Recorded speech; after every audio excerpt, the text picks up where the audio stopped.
Good evening and welcome to the Thursday, May 26th regular meeting of the Walnut Creek Planning Commission. At this time, I'll ask Commission Secretary Andy Smith to please call the roll. Certainly. Commissioner Needing? Here. Commissioner Lezak? Here. Commissioner Strongman? Here. Vice Chair Ward? Here. Chair Reiser? Here.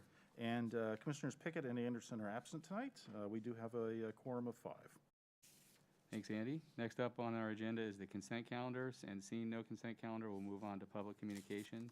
Public communication portion of the meeting is reserved for comments on items not on the agenda. Under the Brown Act, the Commission cannot act on items raised during public communications, but may respond briefly to statements made or questions posed, request clarification, or refer an item to staff. At this time, I will see if there's any public communication. Seeing none in the chamber, we'll see if there's any online. And there's nobody attending online. And nobody online, we will move on. Next item is public hearings, and tonight we actually have no public hearings, so we'll move on to the next item, which is commission considerations, of which we have two this evening.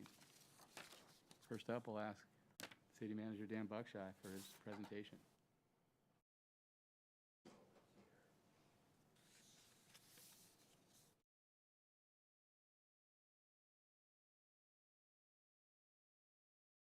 I think it is. Oh, there we go. All right, well, good evening. It's good to see all of you. Appreciate being on the calendar this evening. What the intention of tonight is to share with all of you information that I've been sharing with several groups in the community, and we've been sharing in one-on-one meetings, whether it's the mayor or city council or myself, really to touch base with the community after basically, we've all been isolating for the last 2 years to get back out and hear what's on folks' minds.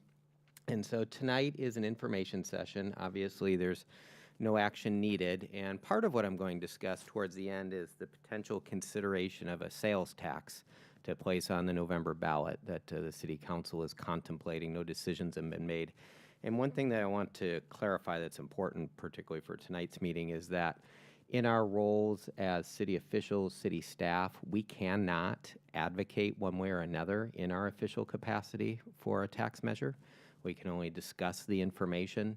Certainly all of you or all of us in our personal lives outside of our official capacities as city representatives have the ability to do that, but tonight's discussion is only informational. So what I intend to do is run through a presentation here, and then certainly would welcome any questions or comments or feedback that any of you have. So with that, unless there are any questions, I'll jump right in. Good, all right. So I am going to hit a high-level overview of the city. Most of you are obviously quite familiar with the city, although I know we've got some newer commissioners as well. Talk about the last couple of years, where we're at today, and what we're thinking about going forward. So some quick highlights of the city. We did reach a major milestone, and we crossed 70,000 in population. With the recent 2020 census, we're at about 71,000.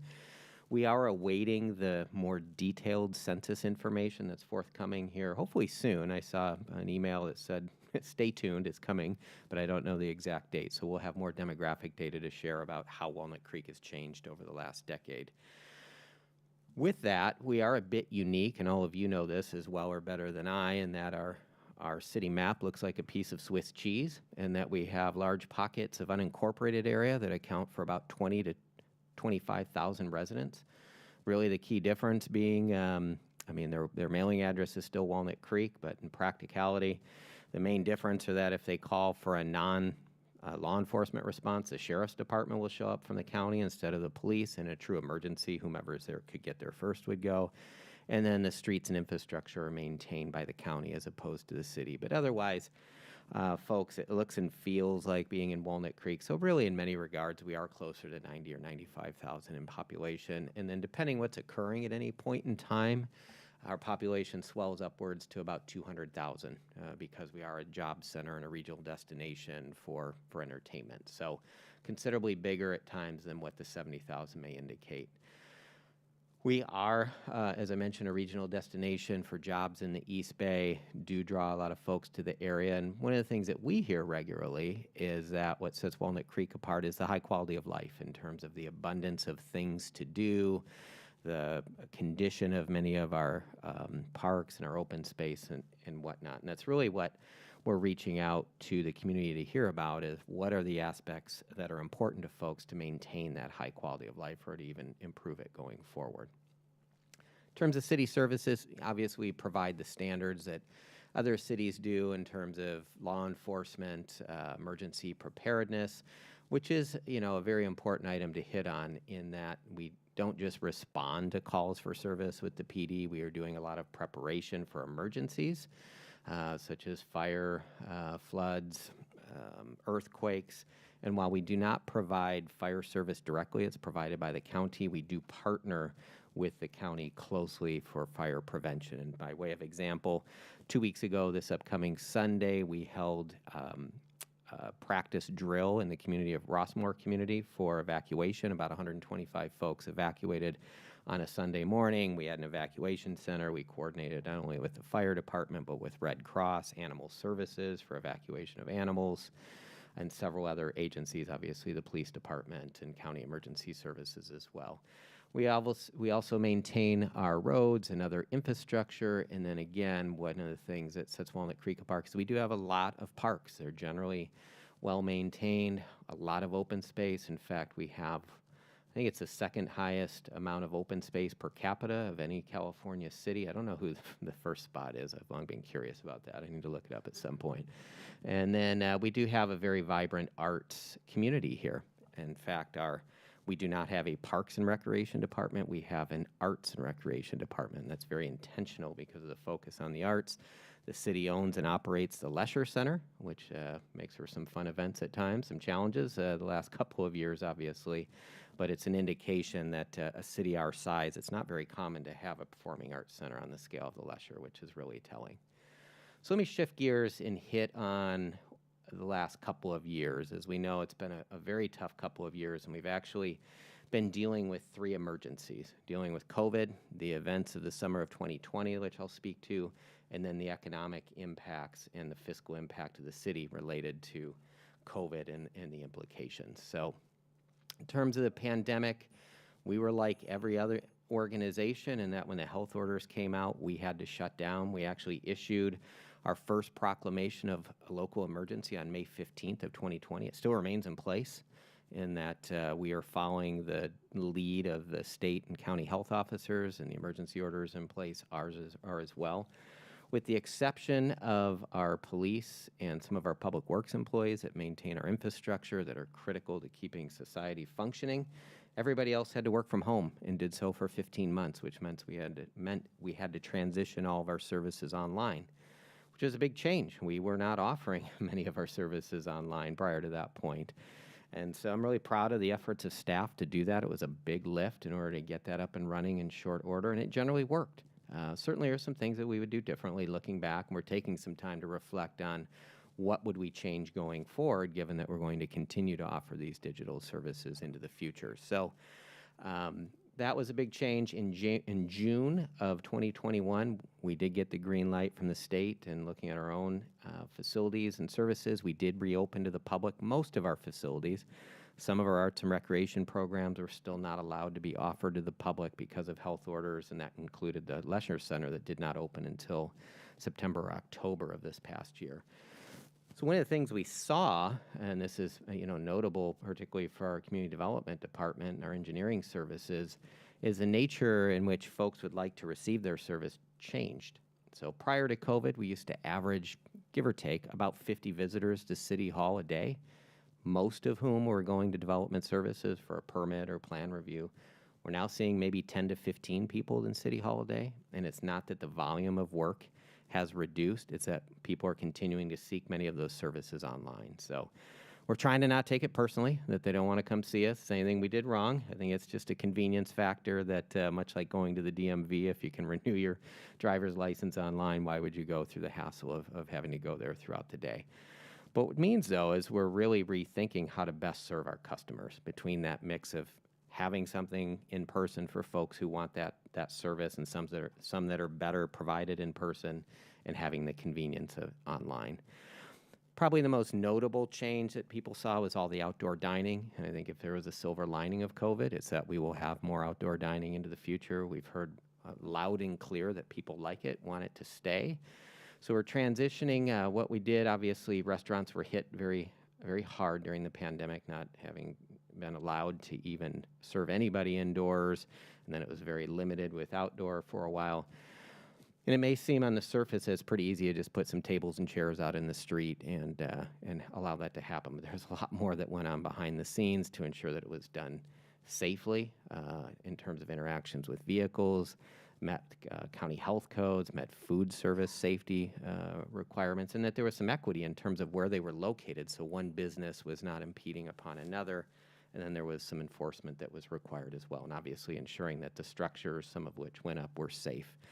But it was very successful. We are going to continue it. The City Council did authorize a permanent program that will be phasing in over the course of the next year that will set, I would say, higher aesthetic standards so that they look better going forward, and improve safety standards on a permanent basis to better protect folks from vehicles, obviously, in that front. The other role that we had during the pandemic that was a little more unique than as opposed to, say, other businesses is that we work closely with the state and county health officers, not only to understand the health orders and their implications and to implement them within our own organization, but to communicate them to the community, to implement them in the community, and at times to enforce them. We had a regulatory role, especially early on when things were more stringent than they are now. So that was a challenging transition, obviously, for many reasons. The next state of emergency we were in for a period of time, we did issue additional proclamations of emergency related to the events of summer of 2020. As we all are aware, the murder of George Floyd was an extremely difficult part of our country's history. There were protests throughout the country, and that includes Walnut Creek. When things really began here, there was a large-scale looting event at Broadway Plaza on May 31st of that summer. We had about, several hundred individuals that went to Broadway Plaza. About 40 stores were broken into, $3 to $4 million of damage. And you can see here a lot of stores that were boarded up. There were several injuries as well. One individual was shot. So that was a very difficult situation. The next day, on June 1st, ended up being what was the largest of the protests, and we had protests several times a week throughout all of 2020 and into the first couple months of 2021. About 5,000 to 7,000 people showed up for a rally and a protest at Civic Park, and then protested in the streets. Generally speaking, it was a peaceful protest. There were some altercations with police when some of the protesters entered the freeway. Fortunately, there were not extremely serious injuries or anything worse than that, but it was challenging, and there were a lot of folks that were upset. So we heard from folks who thought the city didn't do enough to prevent or respond to the looting event, and others who felt the city responded too strongly to the protests. So we spent a considerable amount of time trying to adjust our approach, especially given that this type of environment continued for 6 or 8 months. And so the goals that we are striving to achieve and striking the balance was supporting people's First Amendment rights to protest and to free speech, and to do so in a safe manner, and a safe manner for everybody, meaning the protesters, residents, visitors, and property owners as well. So things did improve, but there were still challenges throughout. But one of the things we did do as well is we listened. We listened to folks that not only who were protesting during that time frame, but to the Hall family. We had a challenging, controversial officer-involved shooting in 2019, and we've worked extensively with the family, their supporters, and others to really revisit how we're providing public safety and law enforcement, and with a particular focus on mental health response, with the outcome being that the intention going forward is to have mental health clinicians and experts respond to those in a mental health crisis as opposed to law enforcement. And that's an area in which mental health advocates and law enforcement are in alignment, leave crime and whatnot to law enforcement, and have mental health professionals respond to those who are in a mental health crisis. So we partnered with the county and with our 18 neighboring cities to create a regional response, a crisis response program that has now been called the A3 program, which means that anyone, anywhere, anytime in Contra Costa County can receive a response in person within 15 minutes is the goal. And that's what we're working toward right now. By way of example in terms of scale, currently the county has 3 of these crisis response teams for the entire county for a population of 1.25 million people. And I don't know the square mileage of Contra Costa County, but it's sizable. When this program's fully implemented, and we're scaling it up now, there'll be 34 teams that will be available. We're in the midst of hiring 75 staff in order to help ramp those up. They'd be county staff. County Board of Supervisors allocated $20 million annually to this program through the Measure X funds to get it up and running. There is a call center. It's the Miles Hall Crisis Community Call Center that is up and running now. It's up, it's either 40 or 50 hours a week, and the goal is to have it up 24/7 by the end of the year. So tremendous amount of focus there. Also focusing on diversity, equity, and inclusion. We have a community-based task force looking at how we can make the community, not just the city organization, but the community more inclusive, more welcoming. And then we're also doing the same internally. We have an internal team that's looking at our policies, our practices, and how we communicate to see where we can improve to be more inclusive. So making headway on that front, much more work to do, but a lot of effort. Things are starting to improve. And then we had a very different event around Thanksgiving, the Saturday before Thanksgiving of 2021, in which there was a large-scale organized retail theft at the Nordstrom of Broadway Plaza. It happened at about 8:45 on a Saturday evening, and we received very little notice in advance, about a minute, actually. There was about 80 people in 20 vehicles that arrived right outside of Nordstrom on Broadway Avenue, and the whole event lasted 4 minutes. That's right, 4, not 40. Came in, we're in the store for 1 minute, grabbed about $100,000 of merchandise, about $20,000 of damage to display cases and other infrastructure. 3 employees were assaulted in their vehicles and then gone in a total of 4 minutes. We did make some arrests. I believe it was 3 arrests that evening. Have made a few subsequent arrests or continuing to investigate, but it was challenging. A couple reasons. One, license plates were covered up, and then 2, in an era of COVID with masks, it's really hard to identify folks.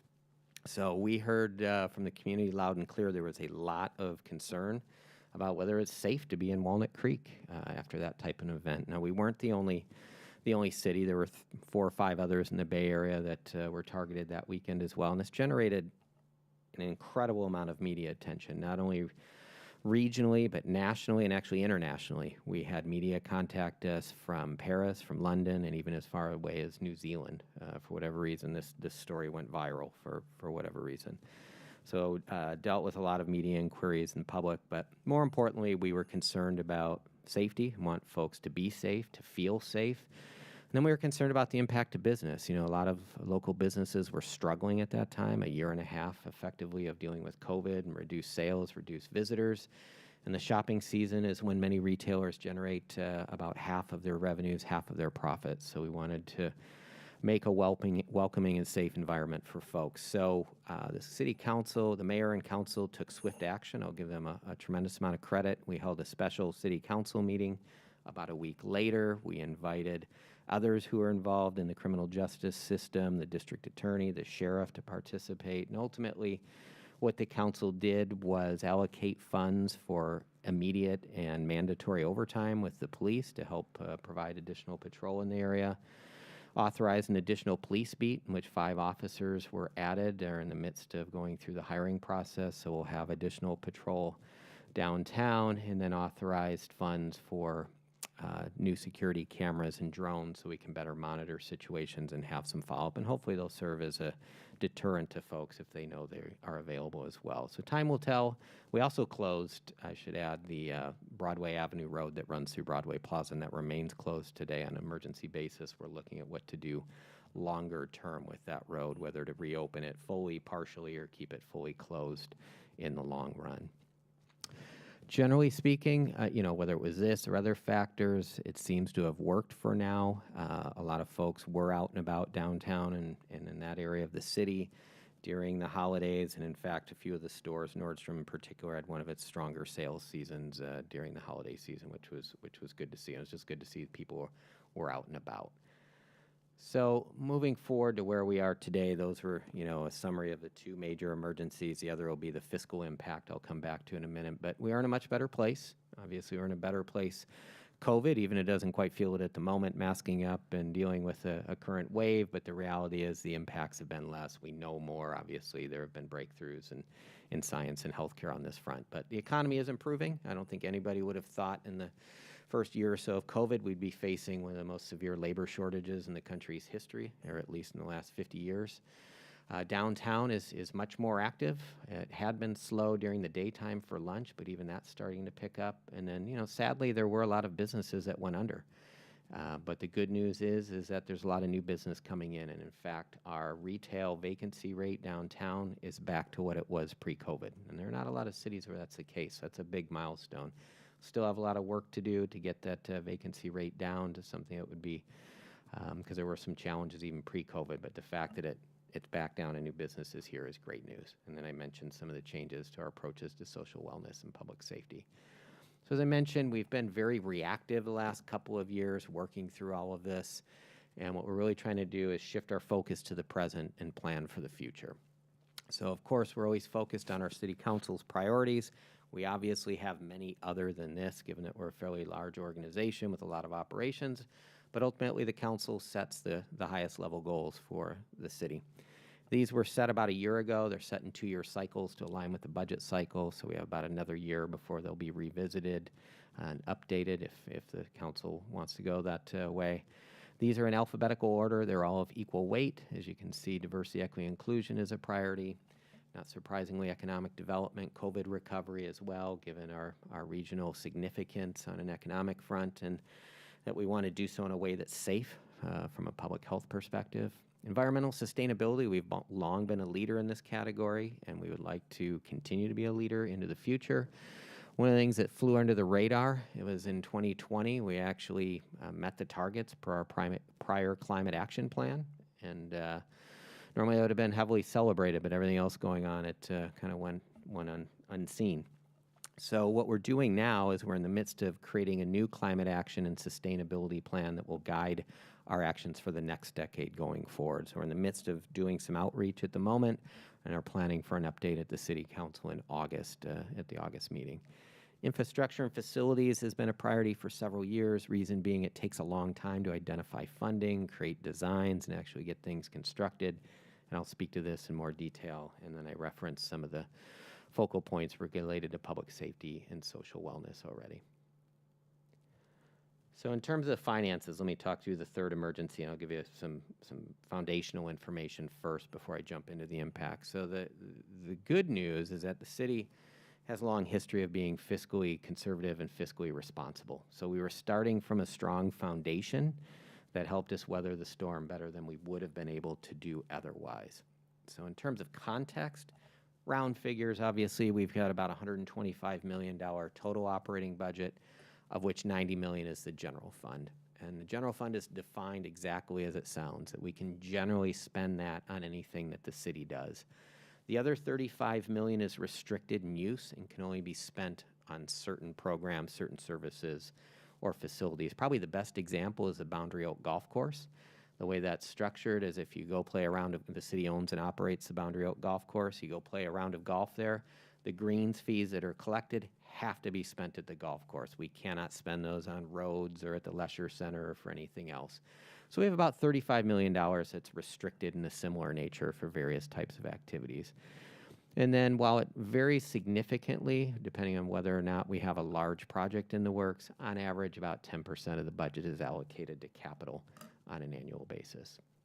So what was the impact from COVID? It was dramatic. So we were anticipating a $25 million drop in revenue over a 15-month period, and most of that was general fund. So on a base of $90 million, $25 million is huge. Silver lining, I guess if you call it good news, or not as bad news is the way I think about it. It ended up being $15 million as opposed to 25, but on a base of 90, that's still really significant. So it was time to, pull the fire alarm, so to speak, when we saw this happening. And the impact was early. So when COVID hit in March of 20, that coincided with the start of our last quarter of our fiscal year. So March to June 30 was our fourth quarter. And during that 3-month period, we realized a $7.5 million loss of revenue in that 3-month period when everything was shut down. So roughly half in that first 3 months. So we did jump into action. We had numerous meetings. In fact, I think we had 17 public hearings related to the budget in about a 6-week to 2-month period. By way of reference, we would typically have maybe 4 to 5 in a given year, in a more standard year. And it was really unpleasant. It was not a comfortable time to be the council or the mayor or staff working on these issues, as there were a lot of really difficult decisions that needed to be made. We obviously dialed back all administrative costs. We actually reduced some staffing. We had early retirements.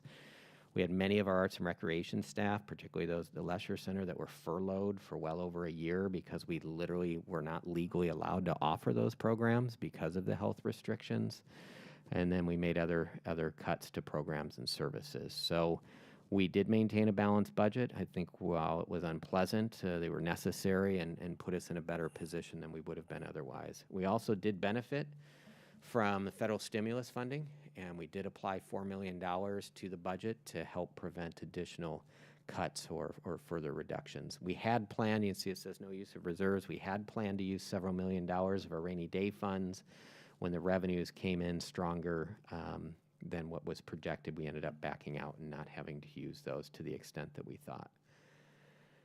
So what does that mean? Well, how does our budget stand at this point? So this is not a story of the world's going to come to an end and we're going to be devastated and close everything and anything if we don't have a tax measure. But we do have challenges as the needs outweigh the resources, as is oftentimes the case. But the upshot in terms of where we stand financially is we have very little debt. We have no general fund debt. The only debt we have is related to the solar panels that are on the structures out at Boundary Oak Golf Course. It's only a few $100,000, so not very much. We are audited, all 482 cities are audited by the independent state controller, state auditor. We are in good fiscal health is our rating. There is a level that's higher that we're aspiring to, but relatively we're better off than many other cities. We do have rainy day funds. Our money in the bank is at targeted levels, and we do have some money set aside. We're well aware of the pension challenges related to CalPERS. We are part of the CalPERS program, and there are big costs on the horizon, but we do have some money set aside for that. So, as you can see, the headline on the slide is we are fiscally healthy, but we're not wealthy, meaning we do not have the funds to support some of the future needs that lie in the wait. So let me shift gears then and talk about what those needs are. And as I mentioned, for the last couple of months, the mayor, the council, and I have been meeting with many, many individuals in the community, meeting with various organizations. We also did a poll in January to hear back from folks about what's on people's minds about what's important. Have things shifted over the last couple years? So here's a summary of what we're hearing thus far. Probably not too surprising. Public safety is on folks' mind. After some of the events last couple years, public safety generally rates high anyway. But it's a broader definition of public safety. It is public safety and social wellness. It obviously includes our traditional patrols and 911 response, neighborhood patrols and the like. But it's also emergency preparedness and planning, particularly fire preparedness and response, given what's occurred in California over the last 5 years. People are worried, and understandably so. Social wellness, in terms, as I mentioned, mental health response. I'll speak to homelessness in a moment. And then also pedestrian safety, that as we want folks to get out of their cars, do more walking, do more biking, that it's safe to do so, and that our intersections are as safe as possible. And obviously trying to have kids walk or bike to school is important as well. So safe routes to school remains very critical in folks' minds. I reference homeless. Sadly, homelessness increased in many parts of the Bay Area through COVID. Remains a challenge here in Walnut Creek, the region, and throughout California. Walnut Creek does a lot to try to support those that are homeless. We partner with the Trinity Day Center, that provides a day center service where folks can go during the day to grab a meal, to shower, to do laundry, to hang out, to get off of the street. We also help financially support the winter overnight shelter at the Armory right here by Civic Park, where during the winter months when it's cold or rainy, folks can have a safe place to sleep in the evening.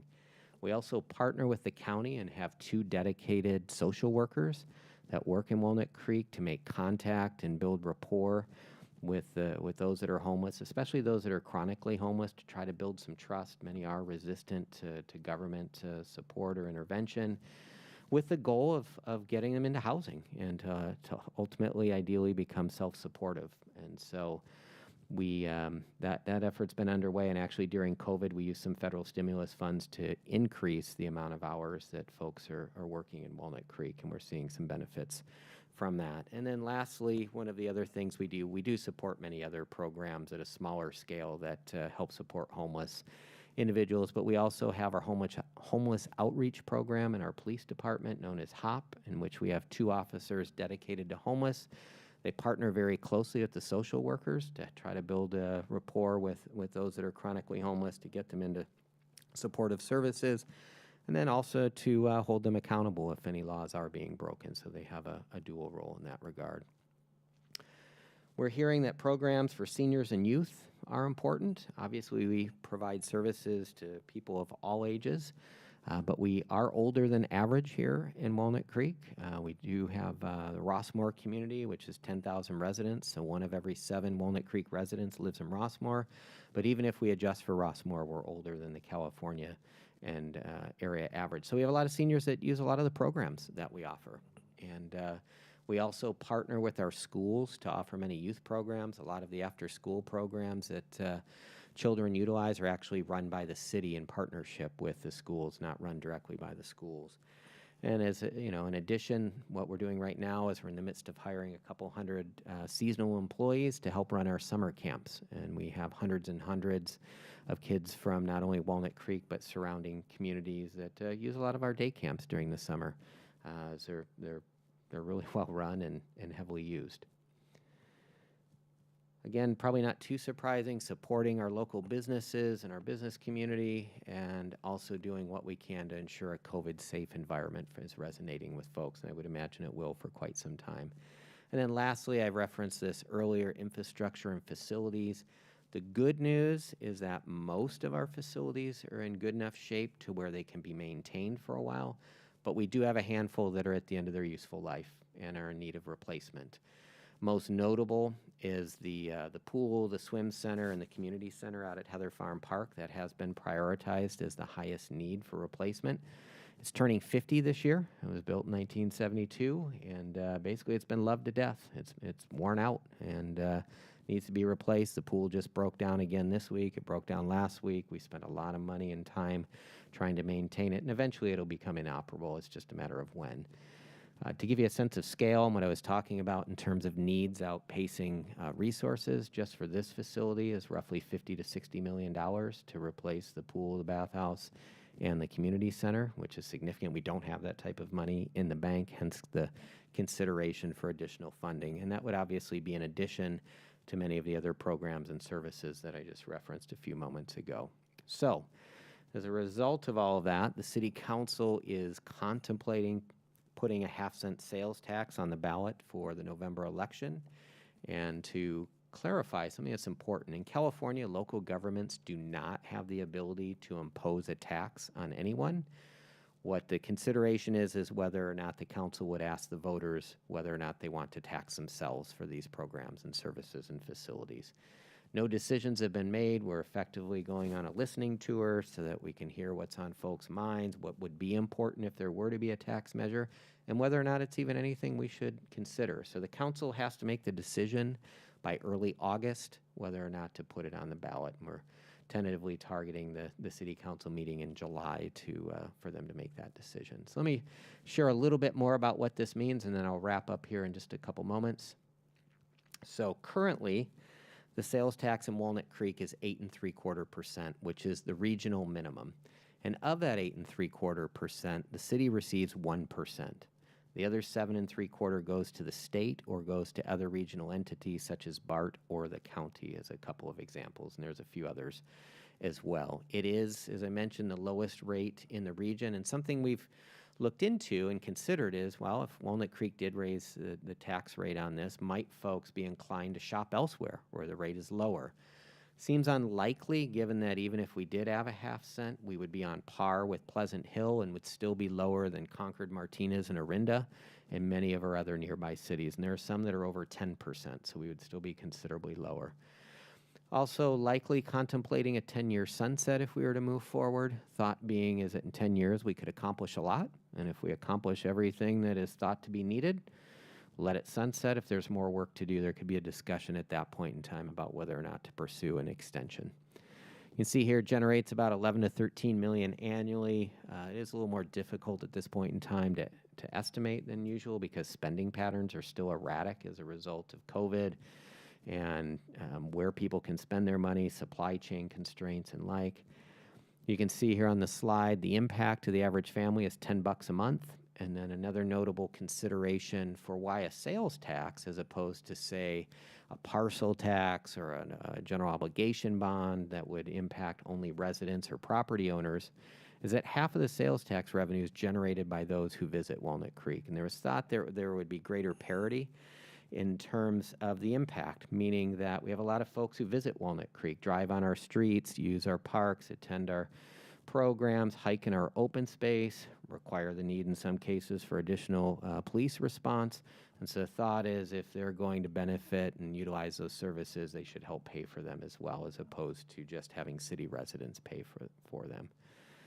So as mentioned, no decision's been made. If you haven't already, would encourage you to fill out the survey. You probably received or should have received a mailer from me about a few weeks ago. You can send it in hard copy or fill it out on our website at walnut-creek.org. The deadline is May 31st, which is approaching here quickly. And we have received a few thousand responses, which has been great to see. So we're running through that information now. So with that, I will stop the screen share and be happy to take any questions or comments that you have. I'll put it to the commissioners. Any questions or comments? Seeing no one raising their hand. I just have one quick one, and actually it's the third time I've seen this presentation. So You can give it shocked next that time.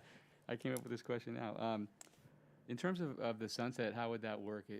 The tax at sunset time, would it be the council's decision or back to a vote to continue that if they wanted to continue it? It'd be similar to now in that the council would have to make a decision to put it on the ballot, Got it. Okay. and then it would be up to the voters to decide to extend it or not. Very good. Okay. Yep. Okay. That's it. Commissioner Lezak. So having followed a lot of these discussions, I know you provided a tremendous amount of good information to the council about the general obligation bonds, the cost of the bonds, the process for the bonds. How likely do you think that we'll end up with a bond? I mean, I guess what I'm asking is, it sounds like the council has a strong interest, if there's enough support for it, for moving for a tax increase. But if that turns out to either not be the general support or is not approved through the election process, do you think that the council is still of the opinion that these priorities are going to get funded? And if so, is the general obligation bond the next step?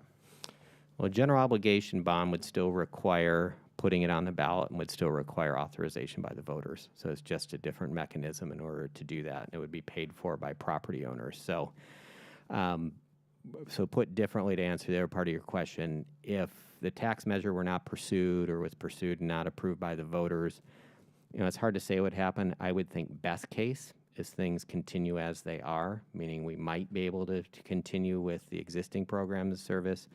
We would not have the funds to invest in the facility upgrades, would not have the funds most likely, unless there's a big change in the economy, to expand any of the programs and services that folks want. And then certainly if there is a downturn in the economy, we might be looking at trimming additional services compared to what we might do otherwise.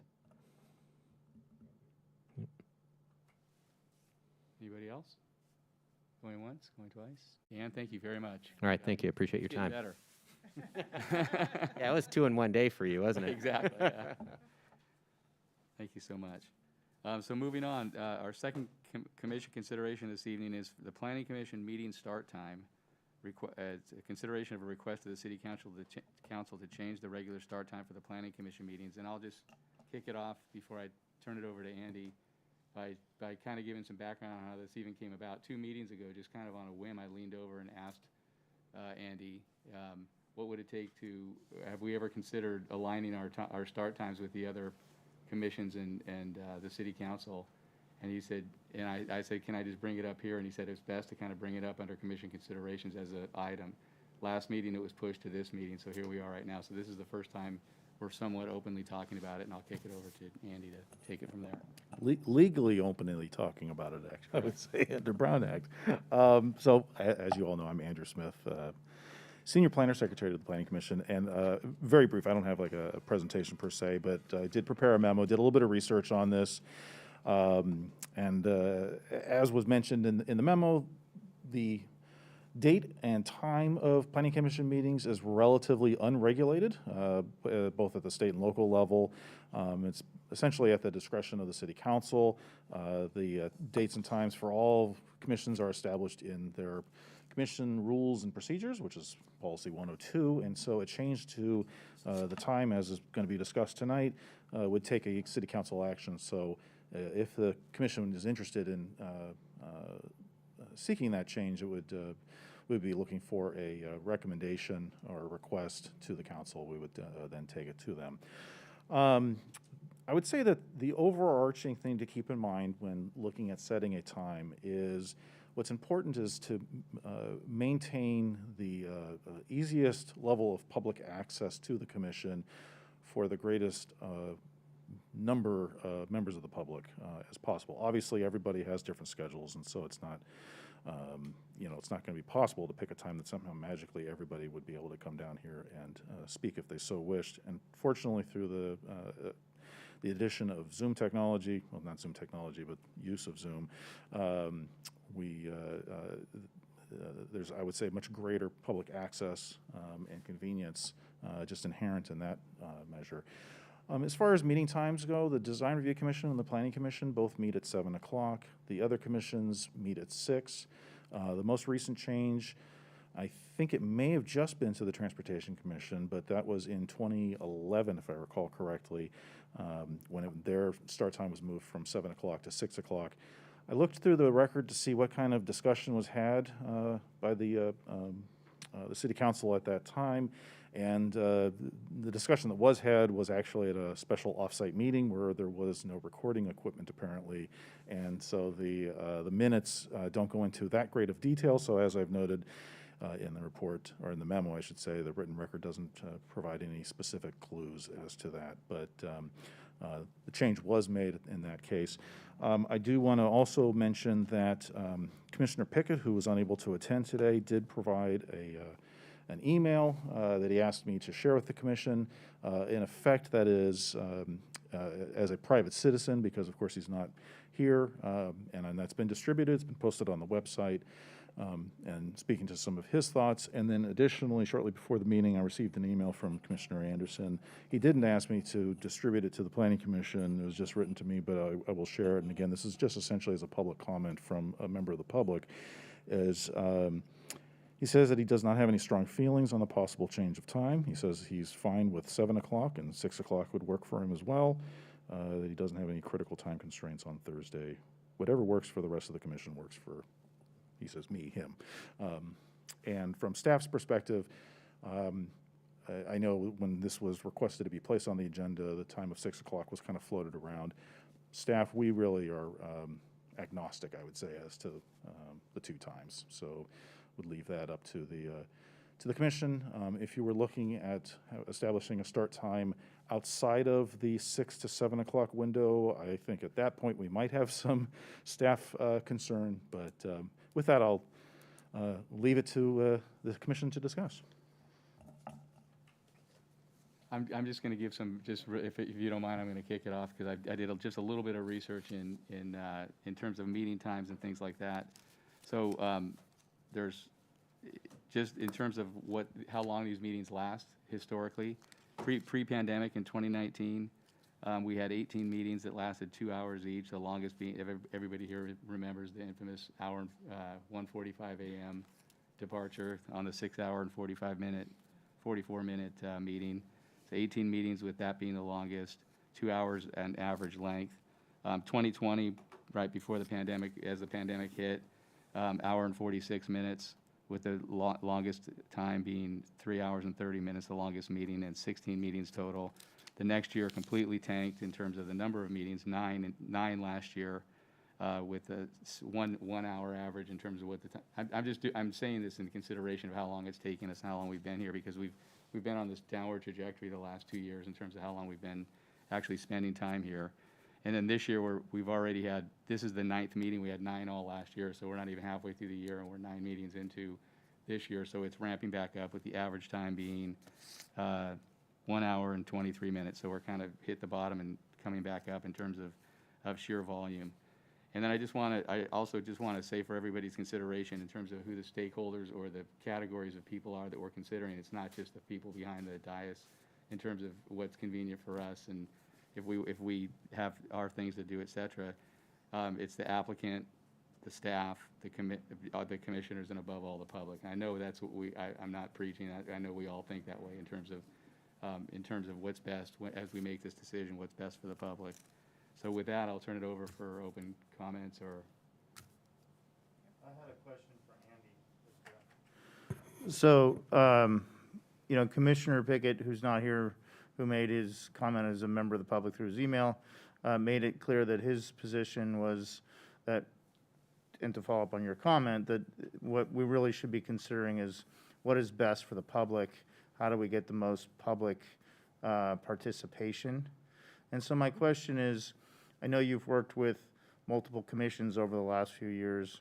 Is there a sense that more people come from the public to a particular commission because of any time, a specific time change? I mean, is there any, even if it's just anecdotal sense on your part, that a change to an earlier time frame might be a more inclusive, we might get more people? And that's, observing that with an incredibly esteemed speaker tonight, we do not have a packed room. And in fact, we don't even have gadflies coming anymore. So, how do you engage the public to participate in the planning commission, and would this make a difference? Well, using the Transportation Commission as my benchmark, since I was the secretary for that commission for a number of years, is actually difficult because as relatively few members of the public come to the Planning Commission, even less come to the Transportation Commission, so I can't really give any relevant information on there. Where I can speak to, though, is community workshops and other outreach that we tend to do through planning, especially in the pre-COVID times where we would rely more heavily on in-person events. And what we would honestly usually go a little bit on the earlier side with those, starting perhaps at 6 o'clock, 6:30. And the reason for that is, for one, some people just go to bed earlier than I do, but parents with children was something that was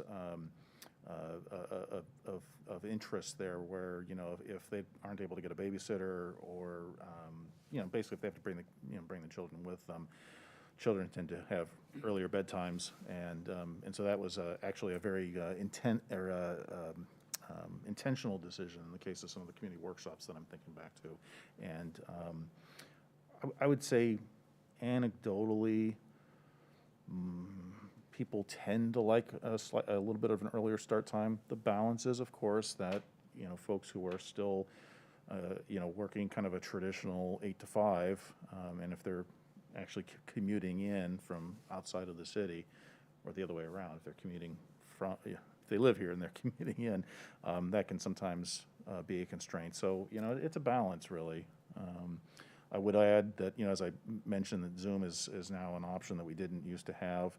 It is, of course, offered as a courtesy, so if the technology happens to die on us, the meeting still goes on, but that does provide additional opportunities for the public to be able to participate. So that's permanent? That's no longer a governor's executive order or anything in terms of our Zoom ability to dial in? We're not required to, and in fact, the only way to have fully remote meetings is at the moment is that it still takes special action by the legislative body. We're providing it as a courtesy. That's good for me, thank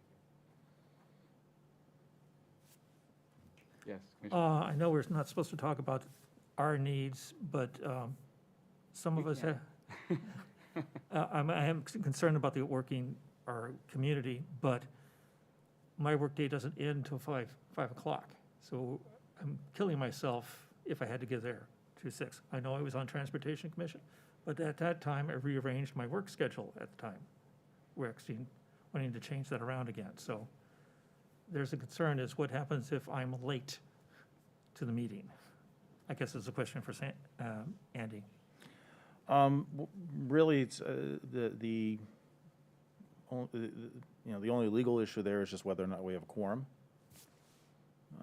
And so, if we don't have at least 4 here in attendance at the start of the meeting time, then we can't have a meeting, basically, or it would be delayed. Commissioner Needing. Oh, here we go.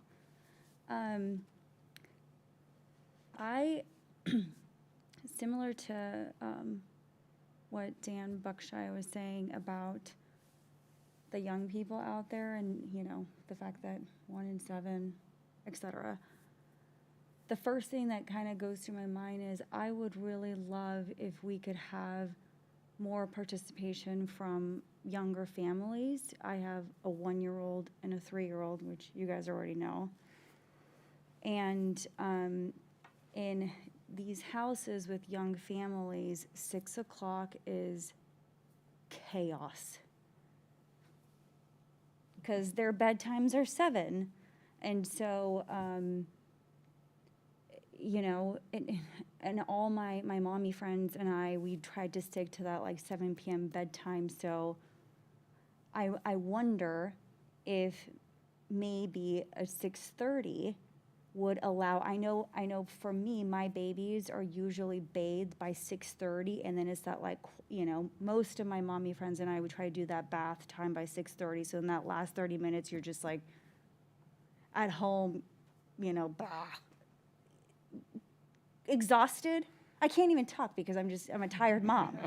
You know, it's like that, but at least, you know, the kids are in jammies and they're all good and you just got to tuck them in and one parent can tuck. So I'm hoping that Walnut Creek gets to a position where you have these young families, the involvement, the voices of moms, dads, of young people, this new generation, right, that's going to like build up Walnut Creek. And so I think if we still have the Zooms available, if 6:30, for example, would even be a consideration, that could at least help one parent be able to jump on. Because when I came to city council, I brought my kids, and city council's at 6 o'clock. I think you were here, Andy. My kids went bonkers. And I was so embarrassed by them that my husband stood at the doorway holding Isabella and Penelope because I was like, get out of the room. Because I was just so petrified they were gonna. And then right as the mayor was talking, Penelope goes, "Tata," super loud while the whole room was quiet. So I don't anticipate families with 1-year-olds and 3-year-olds showing up to planning commission in person.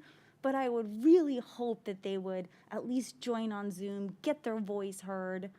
So that's just my only, I was just thinking about the young families, which is kind of biased, but that's it. Vice Chair Ward. Okay, so I was obviously on transportation for 6 years, and the sky didn't fall in because we had 6 o'clock meetings, and it actually was a lot better.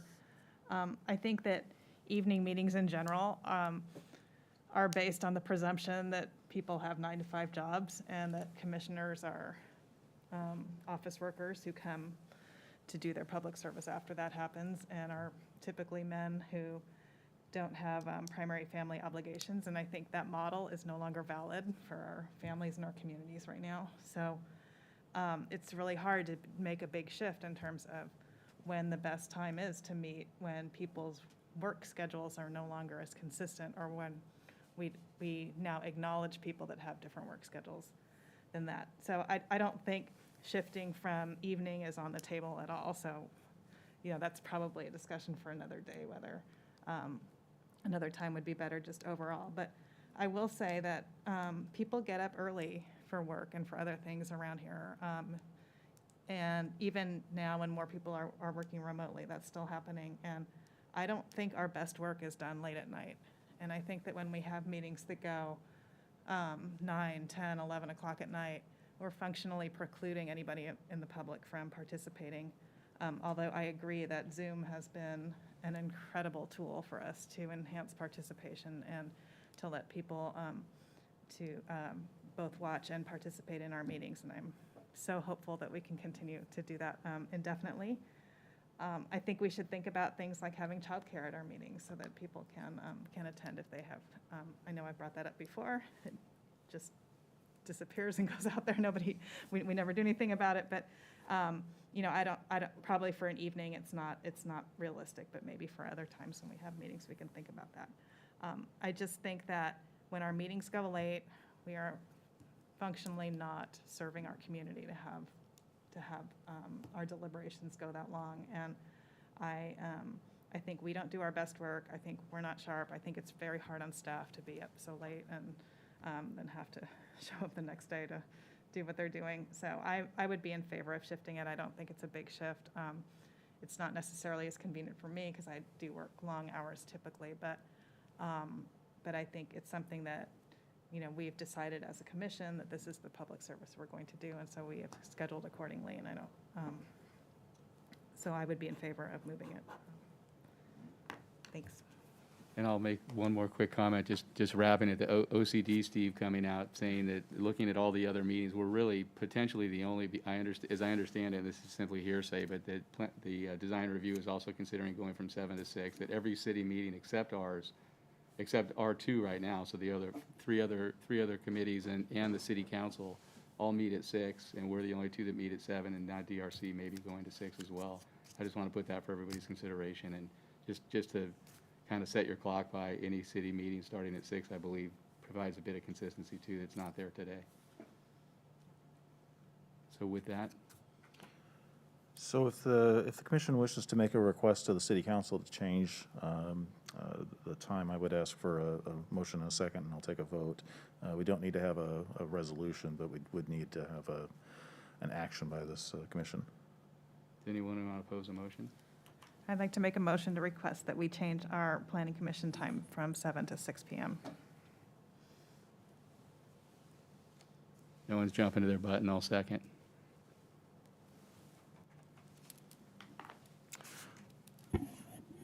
I will go ahead and, with your permission, take a roll call vote here.